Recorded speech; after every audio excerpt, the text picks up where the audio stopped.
Before MK Ultra became a whispered conspiracy, it was a classified government program, quietly funded, legally approved, and aggressively protected. What follows is not speculation. It is a reconstruction of what survived the paper shredders, the fires, and the official denials. This is MK Ultra Revisited. Chapter 1: Before MK Ultra. Long before the name MK Ultra existed, the United States intelligence community was already obsessed with the idea of mind control. In the aftermath of World War II, reports emerged claiming enemy nations had discovered methods to break prisoners without physical torture. American officials feared the human mind itself had become a battlefield.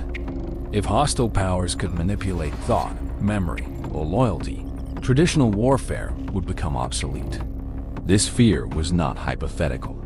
Public confessions by captured soldiers during the Korean War triggered panic inside Washington. Intelligence leaders concluded that the United States was already behind. The response was not restraint or ethical debate. It was acceleration.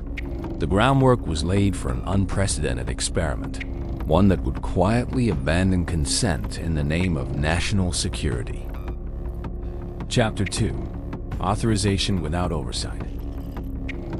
MK Ultra did not emerge in secret back rooms alone. It was formally approved within the Central Intelligence Agency and funded through hidden budget channels designed to avoid congressional scrutiny.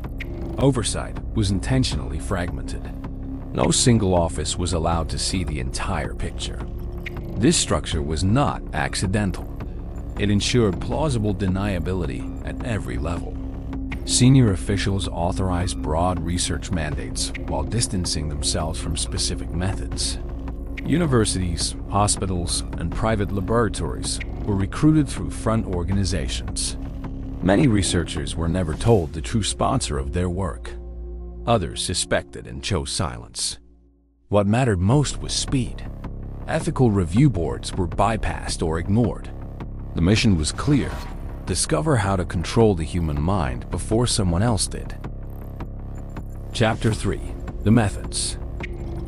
MK Ultra explored any technique believed capable of altering perception or behavior.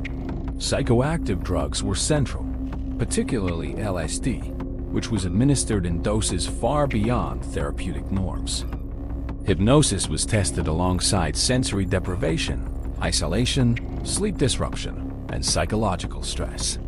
Subjects were exposed to repeated trauma under controlled conditions to observe personality fragmentation. Some experiments aimed to erase memory. Others attempted to implant false beliefs. Electroshock therapy was intensified well past accepted medical practice. These methods were not tested on volunteers alone. In many cases, subjects were unaware they were part of an experiment. Records show the program pursued results, not recovery. Damage was accepted as collateral.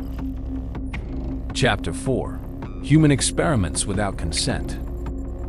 One of the most disturbing aspects of MK Ultra was the routine use of unwitting participants. Civilians, patients, prisoners, and even military personnel were dosed without their knowledge. In some cases, individuals were observed through one-way glass as their reactions unfolded. Consent forms were forged, omitted, or deliberately misleading. Vulnerable populations were targeted because they were unlikely to complain or be believed. Many subjects suffered long-term psychological harm. Some lost their sense of identity entirely. Official records rarely tracked outcomes after experiments concluded. Once data was collected, subjects were discarded. There was no follow-up care, no accountability. Silence was the final step of the protocol. Chapter 5: Frank Olson. The death of Frank Olson marked a turning point. Olson was a government scientist who was secretly dosed with LSD during a retreat organized by intelligence officials. In the days that followed, his mental state deteriorated rapidly. He became paranoid, distressed, and fearful. Shortly afterward, Olson fell from a hotel window in New York City and died. The incident was initially ruled a suicide. Decades later, evidence suggested otherwise. His family was never told the truth at the time. Olson's death exposed the reckless disregard embedded within MK Ultra. It also revealed how far authorities would go to protect the program, even if it meant rewriting history. Chapter 6. Destroyed Evidence. As public scrutiny increased in the early 1970s, MK Ultra began to collapse under its own secrecy. Anticipating investigations, intelligence leadership ordered the destruction of vast quantities of records. Entire files were burned. Financial trails were erased. What survived did so by accident. A small cache of documents, overlooked during the purge, later revealed fragments of the program's scope.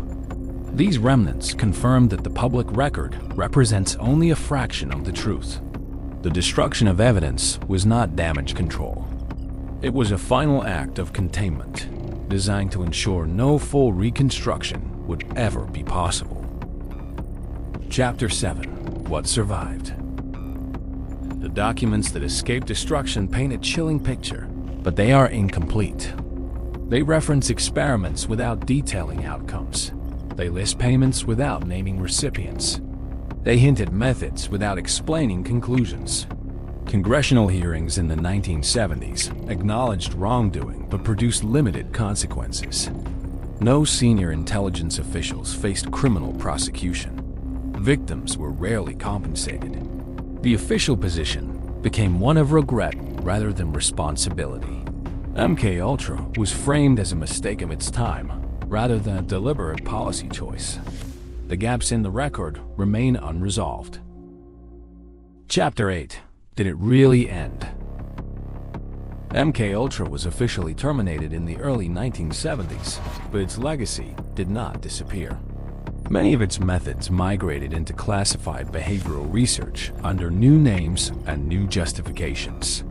The fundamental question remains unanswered. How much is acceptable in the pursuit of security? MK Ultra demonstrated how easily secrecy can erode ethical boundaries. It also proved that once those boundaries are crossed, restoring them is nearly impossible. The program may have ended on paper, but its influence continues to shape how power views the human mind. Thank you for watching. If you found this investigation valuable, consider subscribing and exploring the full mind control and human experimentation playlist. History does not repeat itself by accident. It repeats when it is forgotten.